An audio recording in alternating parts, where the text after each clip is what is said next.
Hi, everybody. This is Lauren Baker with Search Engine Journal. Welcome to today's Search Engine Journal show brought to you by Paved and Moz. Today, I have with me Dmitrii Kustov of Regex SEO. How's it going, Dmitri? It's going very well. I'm excited to be here. Thank you for having me. Likewise. I'm excited to have you on. We've been talking a lot about e-commerce and PPC recently. So today we're going to talk about SEO. So it's kind of nice to get back into the comfort zone in terms of the world of SEO. But before we get started, how about would you mind taking a moment to introduce yourself to our audience? Tell us a little bit about yourself, your company, what you like to do, any hobbies, things like that. For sure. My name is indeed Dmitrii Kustov, and I like to call myself a marketing nerd because everything else comes from that. I am the business owner, the owner of Regex SEO. I am a digital marketer by training. I have been in the industry for quite a bit of time. In terms of what we do, now, it used to be that we were kind of specializing in SEO only. It was our bread and butter for quite a few years. And now we are switching to a bit more holistic approach, specifically for home services industry. Oh, Our approach, our motto, or like a slogan, is uh, not a slogan, it's what we do. It is data driven, efficient business growth. So, in the online world, of course. Whatever it takes, whatever makes the most sense for a specific company, for a specific client, in a specific time frame, in a specific area. What is going to bring the best results, the most ROI from the online marketing efforts for that client? Sometimes it's SEO, sometimes it's not SEO, and it all depends on data. got you. So what are some of the home services that you specialize and work with? Is it all of the above? Are you doing some of the local service components with Google, or more so focusing on the websites of the home service clients that you have? It's kind of all of the above. Hmm. Home services industry is quite vast.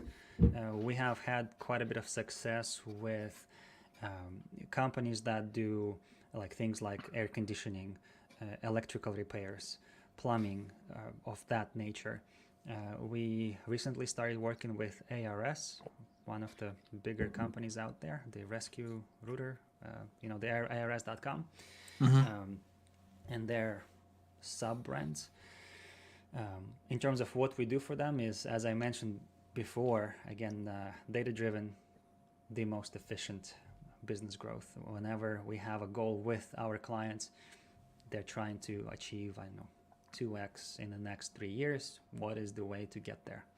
And that's our job to figure it out. So when you say data driven, could you go a little bit deeper into that? What do you mean? Are you looking at conversions, more so the bottom line, everything? Everything, yeah.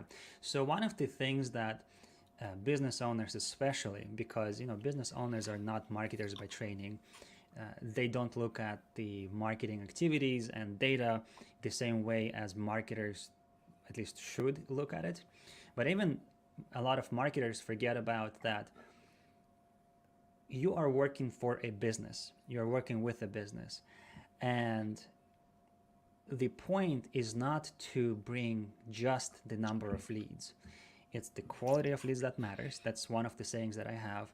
The we are work not just not we don't we working not just at the quantity but also the quality. And like here's an actual example. For example, in home services industry, and you Hmm. can put your industry in there. In home services industry, a repair call to come out to somebody's house and do some kind of tune up of the air conditioner or do a little of maintenance is going to bring a business maybe, I don't know, let's say $300. That's kind of average cost of quick tune up. If it in terms of revenue brings in, let's say, $300, how much of that can you spend on acquisition of that customer, of that lead? Typically, you shouldn't be spending about 30% if you're starting talking about customer lifetime value and all of that stuff. So for a $300 job, maybe you're willing to spend, I don't know, $100, possibly even, usually it's even less than that. Now, versus, let's say it's some kind of like a full-on replacement or installation of the new AC unit that brings business $15,000.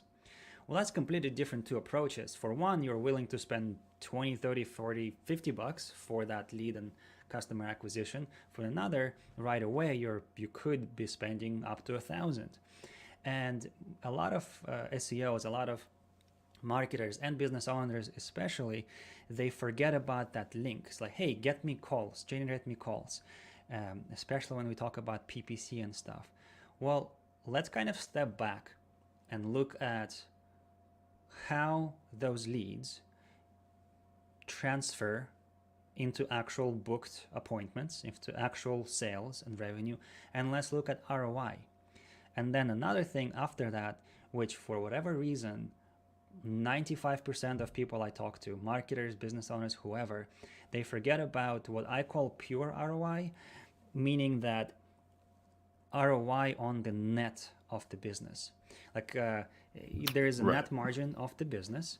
Let's say, let's say it's 30%, meaning that on $1,000, a business makes $300. And they've been doing that for, let's say, in the last, 5 years or whatever. Well, if all of a sudden you're introducing a new expense of marketing, maybe a channel you have not explored before, it means that you definitely should not be eating up that margin from the new activities.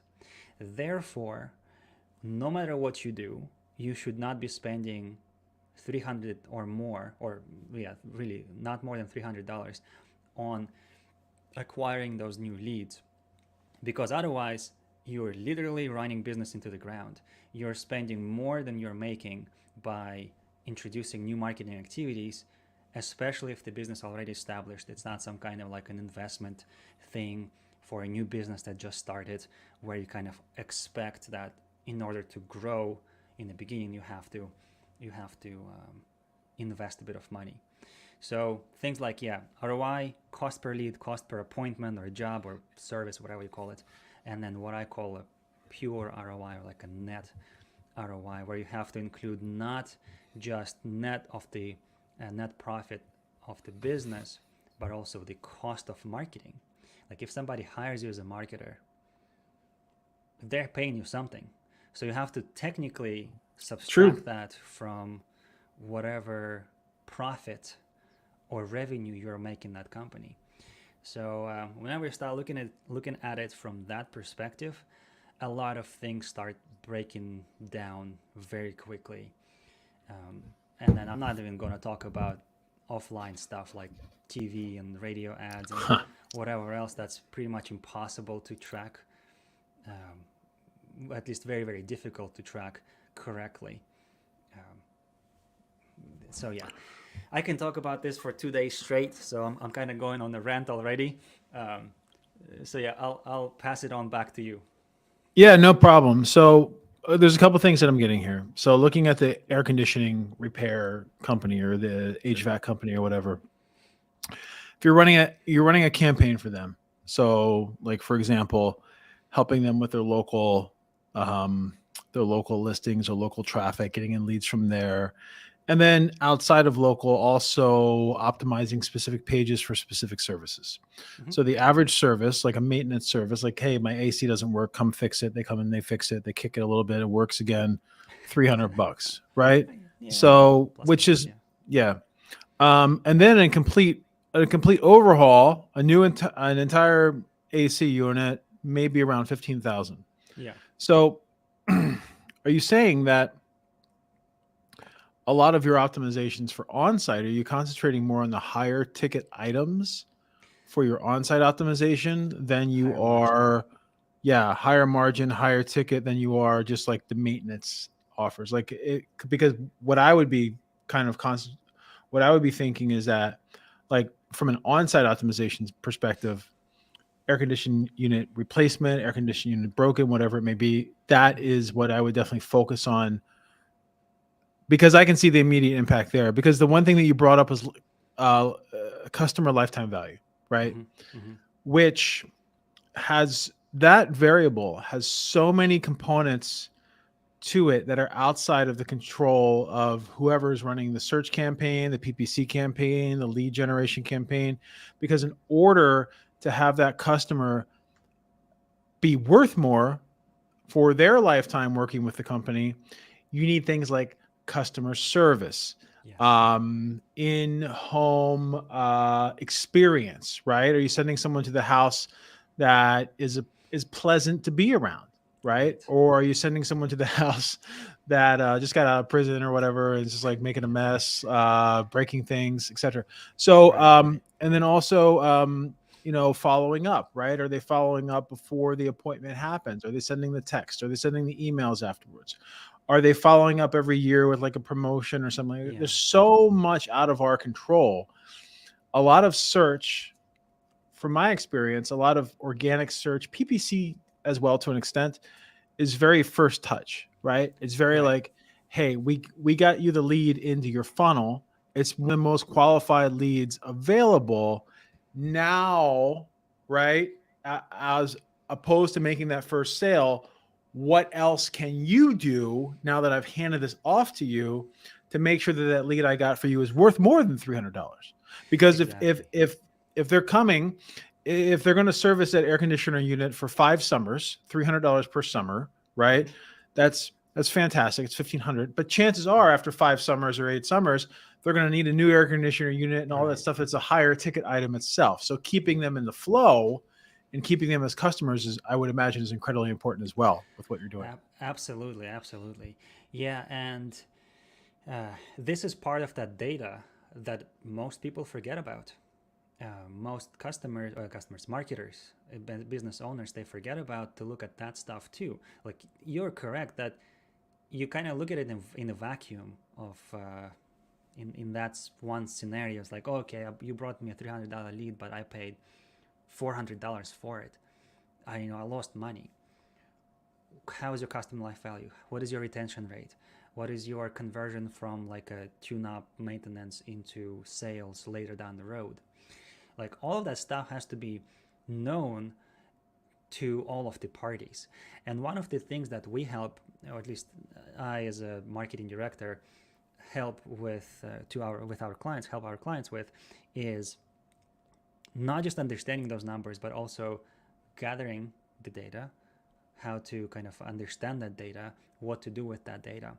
And there were quite a few scenarios. Like, currently, with one of our clients, we are going through the process of fixing things in the business. Like, we don't fix it for them, but we brought it up. We found it out very quickly that, hey, you know what? No matter how much money you spend into marketing, no matter how many leads you're getting, you have to figure some stuff on the business end. Like, we just rebuilt a call system for them, and we use Twilio. There's tons of different ones, CallRail, whatever else. But the thing was, we started analyzing after working for them for a couple of months. The number of calls, lead calls, was good. The qualified leads was good, but then the actual number of appointments was very, very low. Like 2% of qualified leads would convert into booked appointments and jobs. And hey, what's happening there? And when we figured out after looking into data, which they were not recording before, and that's what I'm saying, just start recording data. Dear listener, or I guess watcher, Or viewer. viewer, there you go. The one thing you should take away from this is start tracking data today. Without it, you can't make any decisions based on the data you don't have. So the point is, we started tracking, started looking, and 80% of their calls were not even answered. The 20% that were answered, the customer service people, like the people who were answering the phone calls, they were very untrained. The kind of unpleasant to talk to. And so, all right, you know what?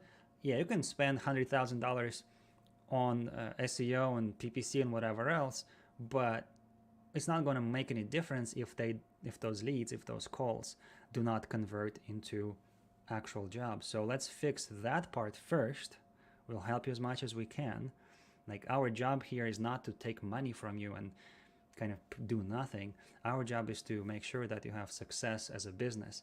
And that's why our product, if you will, is data driven, efficient business growth solutions. So whatever that efficient part is, where we can fix this or help you fix it. So absolutely. I have a question based upon that. Yeah, sure, of So, course. um, so you said that your job is to help them grow as a business, right? Yeah, And which really means that you become more of a utility. It's like you don't not pay the electric bill if you have a business. You do not pay the Wi-Fi bill, right? You do not cut off your lead flow because that's essential to the business. Now, I have a very similar viewpoint with the way that I handle SEO. But I have heard some folks in the SEO industry basically champion the opposite viewpoint, which is that, hey, my job is only to rank the site. My job is only to bring in traffic. It's really your job. It's your CRO person's job to convert that traffic. It's your customer service. Like once the traffic's there, once it's like right. hands off. But the one thing I've always experienced is that I don't see SEO as being a standalone service that people just buy and that's it, right? It has to be integrated into the overall marketing machine, Yeah, which is where lead quality comes in, follow up comes in, like all of it, everything that you've just discussed here is marketing. It's not sales, it's exactly. marketing. Customer Yeah, service is not sales, it's marketing, right? It's retention.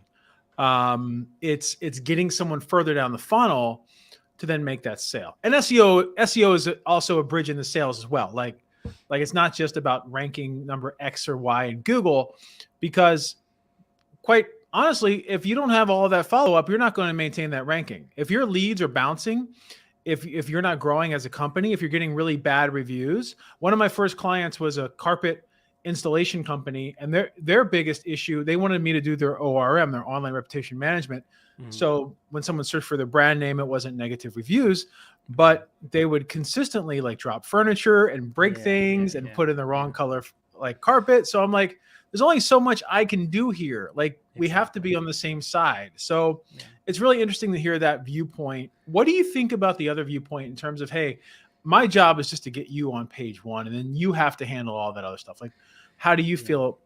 How do you feel there? And do you work with any companies in that range? Because it sounds like you're pretty well integrated into the overall, even the digital marketing and traditional marketing landscape with your clients. Yeah. What about just like front end, the ability to rank? Do you do anything on that end? And what are your viewpoints Yeah, there? yeah, of course. And it is still like whenever clients hire us, they do hire us for SEO or PPC or whatever it is. And that's one of the main reasons they're hiring us. And that definitely there are metrics that we're KPIs we're responsible for and all of that stuff. But not noticing the rest of the things that actually affect the business is not just bad for the client, it's also bad for you as an SEO. Like think about it like this: um, an SEO specialist who listens to this podcast, or let's say somebody paid you, I don't know, $10,000 to get some rankings, and you got them rankings and you got the traffic, but then the business owners looks at their P&L sheet and they lost money, they didn't make any money, they only have more expenses because they hired this crazy SEO guy and they promised us this and that, but the business did not make any it didn't make any difference to the business actually is doing worse. Do you think that the business owner will leave you a positive review? Oh yeah, this SEO person made us rank number one, but our business went down, closed our doors, but that guy is perfect. Like no, nobody ever will say that. Like they start looking for somebody to blame. And if you just separate that out, it's like, yeah, my job is just to rank and then it's not my problem anymore, it's going to backfire. And especially if you're in the bigger companies, and I did work with corporations as well, where unfortunately the cross or like interdepartmental communication is bad, that's even worse. Like you're sitting all more or less in the same building on the same floor and don't talk to each other, sales, marketers, different cross-channel folks. Like make sure that it's affecting not, like here's an actual example. We have a client, big well-known company, a Happy Healer. I think they're currently the largest privately owned home services company in US. And they are doing very strong locally, but they also have a lot of national blog traffic. You know, things of like, hey, top 5 reasons my, faucet is leaking, whatever. Because it's national stuff, and we made them rank number 1 for that on national level, they get hundreds of thousands of views of traffic from organic search on a monthly basis. But guess what? How many of those actual views become leads? It's like 0.002%. Because it's national, somebody in California is not going to become your customer if you are in Tennessee. So traffic is a metric that you should pay attention to, but if it doesn't convert, what's the point? And it helps with like backlink building and stuff like that, and that's what we use it for. It's more like a content marketing thing. But again, if it doesn't help you convert directly or indirectly into actual leads and revenue for the business, you are not doing your job right. I prefer, it's very difficult to use it in an everyday, with business owners, in everyday talk, but instead of like SEO, search engine optimization, I like organic revenue generation. Like if you think about it that way, organic revenue generation, what is the point of organic search?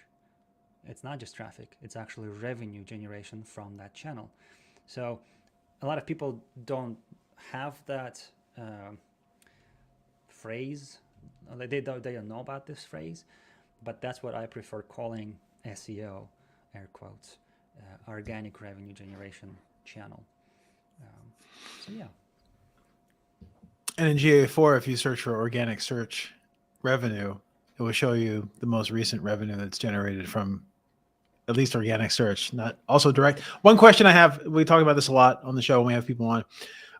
If you're tracking organic revenue growth, right? It's obviously organic search, maybe a little bit of social, also some refers from like possible Yelp traffic usually comes in as, I mean, you can always switch it over to organic search, but Yelp, some similar placements on websites, listicles, top 10 lists, whatever on third-party sites.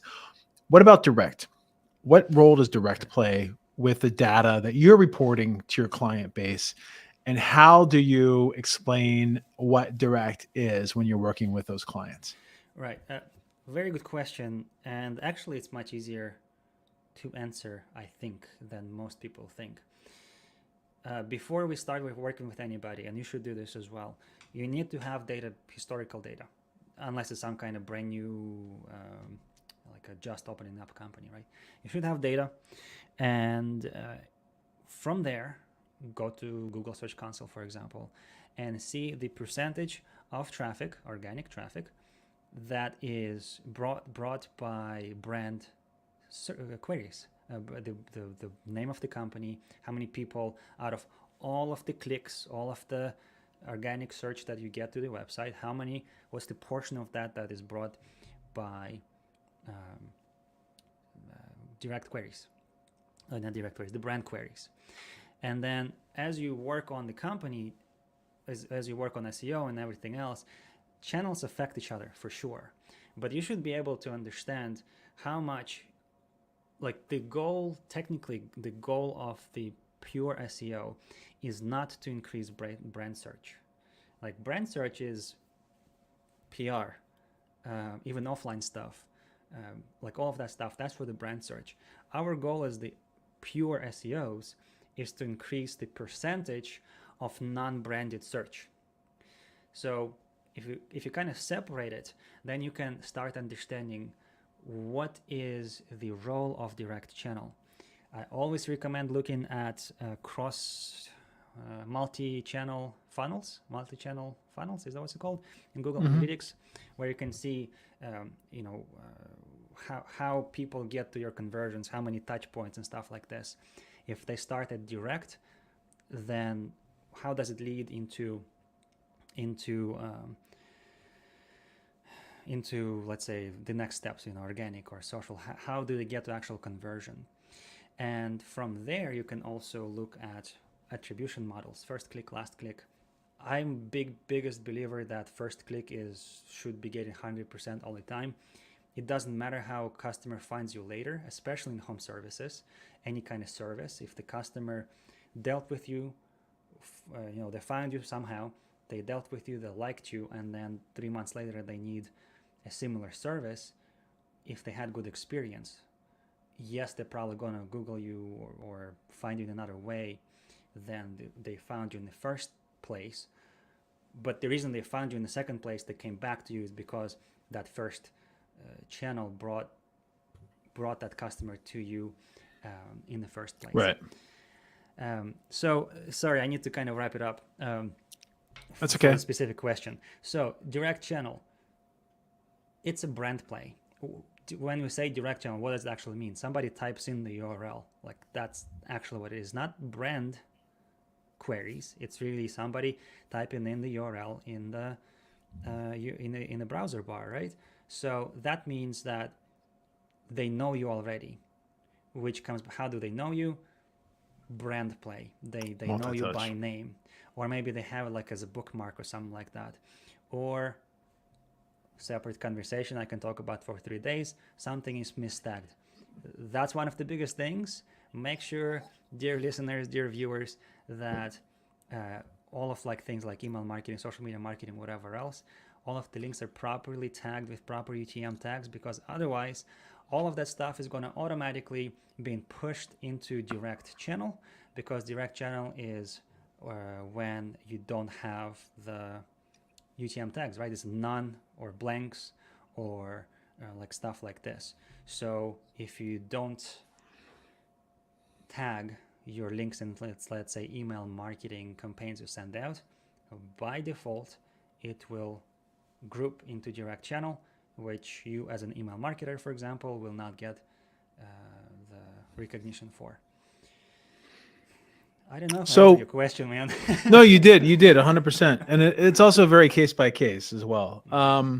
So before we turn the page and start talking about Google updates, I did have a question that came in from Nyan. Nyan asks, what type examples of questions can you ask the business team or product team to start recording the data that's necessary to baseline in the beginning? What type of questions can you ask? Well, first question is, hey, do you track it? Do you track data at all?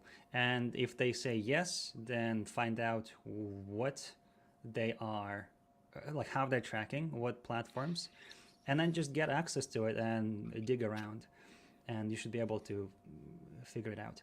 Now, what I like to ask business owners specifically, or kind of like the product owners, project owners, whatever you want to call them, is a few things. Cost. Do you know your cost per lead now, or cost per acquisition? Most of them will tell you, no, I do not know. Another one is, so you have a cost per lead. Then, do you know your cost per appointment or cost per booked job, or like the actual, like the product that you're, or product or service you're giving, right? Because there is the leads need to convert into actual appointments or jobs or whatever it is. If they don't know that, it already tells you. And then one of the things that is very interesting question that most people do not know even what it kind of is or why you should know it, is what I call the lead to sale rate. And let's say out of 10 leads, how many of them become paying customers? 99% of business owners don't know what it is, why they should know this, and so on and so on. As marketers, the same thing. Like no matter how many leads you bring in, but if they do not convert into actual jobs and revenue, what's the point? Why are they paying you? So those three questions, and then of course, like, hey, do you track data and where do you track it? Let's look at the quality. Absolutely. I had another good question come in from Osvaldo who asks, regarding home services, are you able to leverage national blog post traffic to acquire new local customers? Or is a national blog traffic simply to get backlinks? So for example, Right. Yeah. you had said you would maybe a company only is in Tennessee or specific regions of the US, but then they see that maybe they're getting quite a lot of traffic from North Texas, Oklahoma, Pensacola, Yeah. and maybe that's a region that they were looking to get into, Yeah. There you go. You but the kind of answered my traffic question. that they're getting already kind of helps. So sorry, I didn't mean Oh to no, no, lead the question, but go ahead. no, no, no. So there are few things. Out of national traffic, portion of it will be local. So those you should convert, no problem.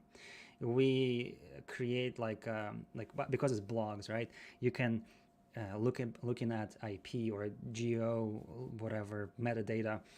You can modify how the blog article looks itself. You can modify the CTAs that you provide. So if you see it's somebody local from local IP, you can show them, hey, schedule a consultation, whatever else, or here's our phone number for the service. If they are somewhere from far away, then you have a couple different options. One that I really like, and we had a lot of success with a company we worked with, not home services, it's like they're in funeral industry. Um, we added a button that was an affiliate button for sending flowers. So for funerals, you can just send flowers to Yeah. the event.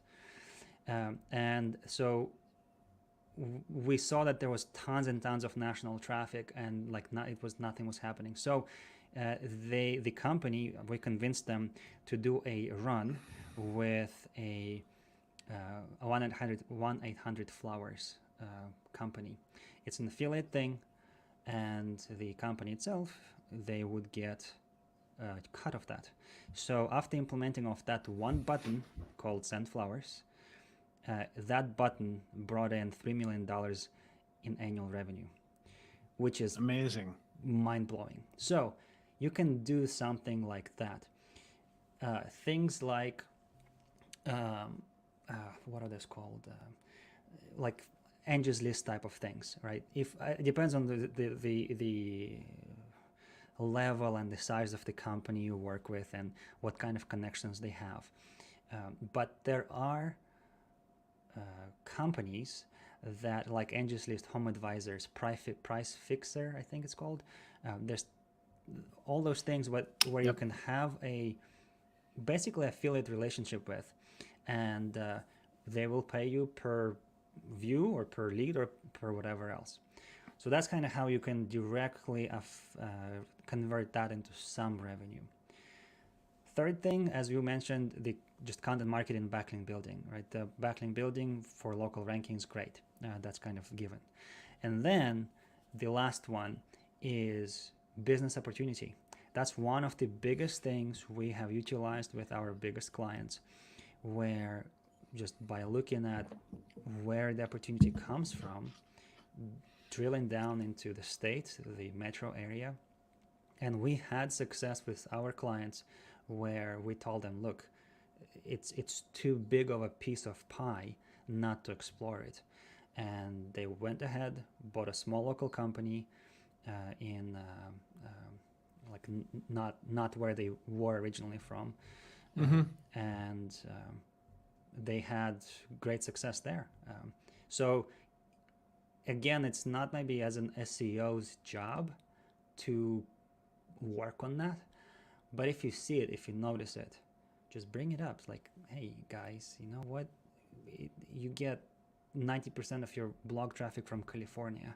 Just go talk to your buddies in there. Maybe you can even build some kind of affiliate thing. Like, they all know each other. Like bigger companies in the industry, they know all each other. So hey, buddy John from California and San Diego, like I can send all of this traffic your way. Do you want it? Like who would say no to 80,000 visits a month, right? Like, there you go. And then maybe they can give you some kind of affiliate commission thing. Or, yeah, just go ahead and open another office, another branch. Yeah, I like that. I like that quite a bit. So let's talk a little bit about Google updates. To start off the month of September, we had the helpful content update. Yeah. And then we had the core update, which was practically launched right when helpful content was supposed to be ending. Mhm. And then after that, we had a new product review update. So it was just like 3 updates all at one time. What's your viewpoint on Google updates? Is it something that's just going to happen? I mean, it just feels like it's happening all the time now. Yeah. Last summer was a summer of Google updates, Yeah. this and that. How does it impact your day-to-day as an SEO? And also, have you noticed? I mean, one thing I've definitely noticed is that clients or people that I work with are a little bit more aware. Like these Google updates are making like national news when they happen. So, and I think I just lost you, Dmitri. You're frozen. Um, just let everyone know, Dmitri did let me know before today's show. He's had some issues with his computer freezing from time to time. I'm going to take him off the screen. I'm going to add him back. Okay, he's gone. And we got some, instead of dead air, I'm gonna tell a story. So, oh, Dimitri's back. All right, let's get him back on here. Yeah, There you are. I'm sorry Hey, about I like that. this better. I like this better. It reminds me of Cameo. Yeah, it's as I told you before we started recording, my computer has been freezing recently, and it's No rebooting problem. now. So the last thing I heard from you was about the Google updates, and Yeah. You feel that your clients' points of contact are a little bit more aware of Google updates? Are they asking you more questions? Do you think it's a big deal? How do you typically treat that? right. So from the perspective of the clients, most of them kind of don't know what it is, especially if you're talking to a smaller business that doesn't have internal marketing team. All they see is changes in rankings, changes in traffic, and especially if there are drops. And of course, our job is to make sure that that does not happen based on any Google updates. So my take on Google updates in general, and especially the content update, is maybe a little bit unorthodox. Um, I don't, I know believe is the right word. It's not that I don't believe in Google updates, but what is the point of them? What is the reason for all of these Google updates? And if you ask me, it has always been the same: to prevent kind of tricking the engine, like the black hat, basically. Black hat, gray hat, no more of that. That's it. So if you're in the industry, if you're in the marketing industry, in the SEO game, and you're doing it right, meaning that you produce great content, meaning that you produce great quality content, you do not use any black hat, gray hat, backlink building, any of that stuff, none of the updates will affect you. In fact, they should improve your rankings, and kind of, if your competition has been using any of those black hat, gray hat things, you would come on top. So give me 1 second. I will switch to computer. Oh, no problem. Let me let you in. Hey, you're back. Yeah, I'm back. Yeah, sorry about that. Okay, so yeah, this, especially the content update, the recent one, it has been overhyped in my opinion, because Google has been saying this for ages now. Make sure that content is, don't keyword stuff. Make sure that you kind of have this like a specific topic intent per intent, right? So they switched from the keyword rankings to intent or topic rankings. Right. So make sure that it's kind of on point. You're not trying to do 20 different things on the same page. Like all that stuff, they've been preaching it since the beginning of the Google, really. And they just over pretty much time, since day one. over time they're just getting better and better at recognizing what's black hat, what's white hat, what's proper, what's not proper. So yeah, that's it. Like that's really my take. Do good quality work, produce great content, generate links naturally, not through black hat techniques or gray hat techniques. Make users want to come to you and stay on your website, not by forcing them in any kind of way, or like tricking them. What are your thoughts on EAT? EAT. It depends on the industry. News, I think that has more impact than anything else. Like something that's kind of a short. What's it called? That has short lifespan, I guess, right? Who do you trust? Who do you trust the most? Especially in things like online news, and I don't know, nothing else comes to mind.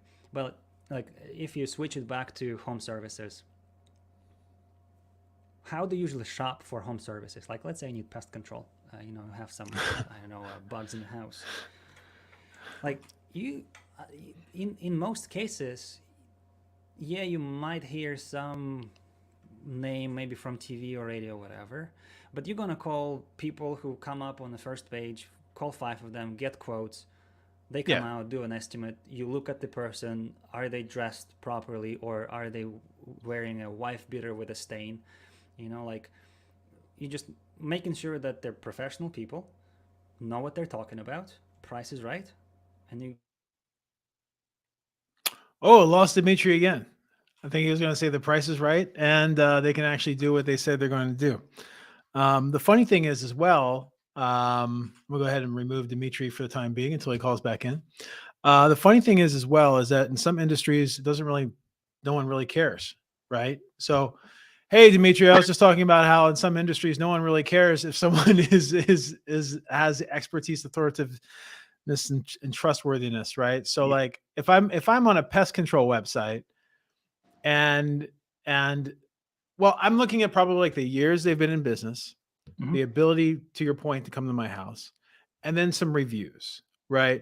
Yeah. Now, from time to time, one thing I have noticed is that like some of the neighborhood, like especially in like larger cities, there might be, maybe they have a spokesperson that's on the commercials, right? So maybe they have like, I don't know, some like ex-athlete or something like that talking about how great they are. But that doesn't mean that's not an EAT thing, right? That's a social proof or the ability for me to connect with this individual. And then I trust the company, but I don't trust the company based upon the credentials of the individual that's representing the company. I only trust them because I saw this person on TV once or twice. Well, so what about health? And the question is, do you actually trust them? To me, there's a big difference between trust and awareness. Like you might be aware, or maybe prefer them because their spokesperson is your favorite football player or something like that. But that's not where the trust comes in. Trust comes in when they come out and do good work.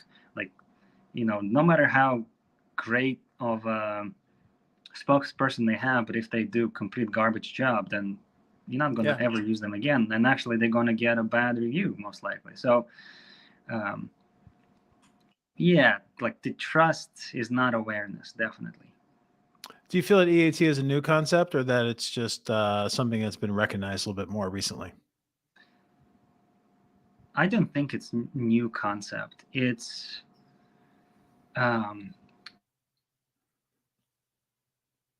wow. We lost Dmitri again. All right. I'm here. Sorry. Okay, you're here. All right. I am. No problem. I apologize about all of this craziness. No, it happens. We'll edit it we'll edit it on the audio. For the video, it just makes things more entertaining. So go ahead. There you go, What do you think about the concept being new or not?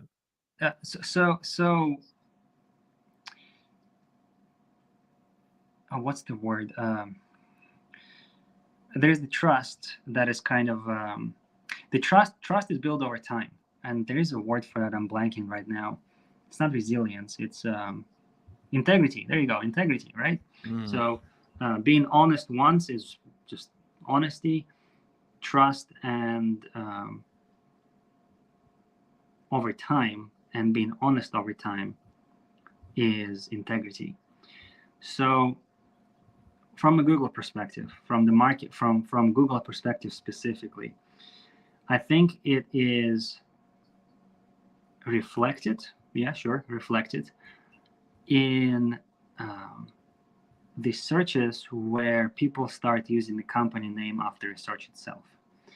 So, type in, instead of what is SEO, you type in what is SEO Moz. And Google starts understanding that, and kind of, I think that's where the trust in terms of the Google or search engines comes in. That's when they understand how people associate authority of a certain topic with a specific company. How do you do that? Not by hiring a spokesperson. It's got to be way more than that. It's all about business and all of that stuff, and reviews and providing great service and so on and so on and so on. Also, there's a big difference between trust and knowledge, right? Like, someone can be the smartest individual in their space. Someone can be incredibly knowledgeable, but it doesn't necessarily mean they're trustworthy, right? Like, so I'm not the best SEO in the world. I'm self-aware enough to know that. I'm self-aware enough to if my clients have a question, I'll tell them I'm not sure, but you know what? I do have a great network, and I'll bring in people that can really help you with that, right? And that builds trust. For me to just make up some shit like, hey, yes, you got to do this, you got to build links, you got to like, oh, links will take care of it, don't worry, or Schema will take care of it, don't worry, and just like make something up and know and pretend that I know more than I do. That takes away all trustworthiness, right? Right. Yeah, for sure. Especially with like client retention and things like that. Yeah, for sure. Things of the, again, that's where I think it comes back to more than just, you shouldn't be just responsible for ranking number 1 or number 2 or number 3 or whatever it is. It's not, it's part of your job, but it's not the reason companies hire you, in most cases at least. Shall we try to take number 3 from with computer? Hopefully it's not gonna break on me. It's all good. We're almost out of time, Dmitri. I wanted to, before we sign off, I wanted to share with our viewers and listeners where they can find you online so they can connect with you afterwards. Yeah, welcome every kind of question. So the easiest ways to find me is on Twitter or LinkedIn. My handle is Digital Spaceman. As you people, the viewers, you can see my background over here. We are in Houston, or that's where we started the business. Yeah. NASA, and also there's a pretty good parallel between kind of growth, curiosity, exploration in online world and the space. So yeah, on Twitter, on LinkedIn, at Digital Spaceman, and or you can always go to our website, regexseo.com, and maybe fill out a form and go from there. Excellent. Oh yeah, I see that you have the space shuttle on your site as well. Yeah. So yeah, it's our branding. That's the space. I see a theme. Branding. Yes. I see a theme happening here, especially with Houston. So yeah. Awesome, Dmitri. It's been a pleasure. Let me just drop the link to Regex SEO here in the chat for anybody that's currently on LinkedIn, YouTube, Twitter. I'd like to thank Nayan and Osvaldo for asking a lot of questions during the show. I'm going to send those over to you, Dmitri, afterwards. Especially Nyan's question about, we don't have time for it right now, but about content industries where the experts don't necessarily write content, which is typically health, ironically, like trying to talk a doctor or a veterinarian or a registered nurse into writing a blog post. Like, you're lucky if they have a social profile set up, you know? Yeah. So Google has picked like one of the weirdest industries to begin. Like, I understand it's important, like to have doctors and people that know what they're talking about in health actually reviewing things. But at the same time, I don't know, it's probably most companies that I worked with, 90% of their medical advisory board has zero online presence, right? They're just doing their thing. They don't care. They don't want to write. Yeah. To be able to find that I don't know, that unicorn of someone that really knows their stuff and also wants to write and review content.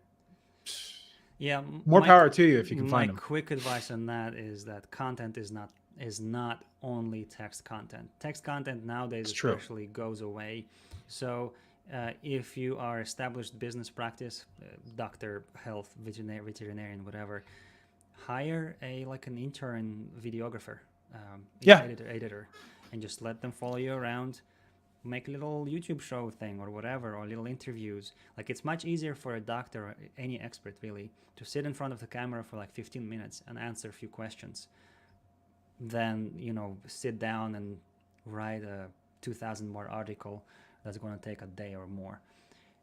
Way easier. So, and then if you have video content, YouTube is your friend, social media is your friend, all of that stuff. It's so much easier. So yeah, don't think about content as text content.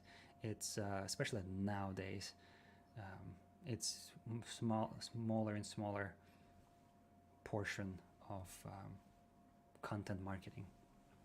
I love that nugget of information. What a great way to end the show. And then also, folks, don't forget that video content can always be transcribed after the fact, right? Exactly. So you can turn it into written content. Yeah. But to your point, it's a lot easier to get somebody talking. And once they start talking, they don't stop usually. So that's always good. Dmitri, it's been a pleasure. Thank you so much for joining the show today. Really enjoyed this 52 minutes and 25 seconds of discussion around SEO, Google updates, tracking ROI, expectations of the SEO within the company, and then building localized service-oriented leads. Thank you so much at Digital Spaceman. And thank you so much to our listeners today and to our sponsors, Paved and Moz. Have a great rest of your day. Thank you so much, Dmitri. Thank you so much. Bye-bye. Bye-bye. Thank you for joining us this week on the Search Engine Journal Show. If you liked this episode, subscribe to our channel for so much more and click the notification bell so you don't miss a thing.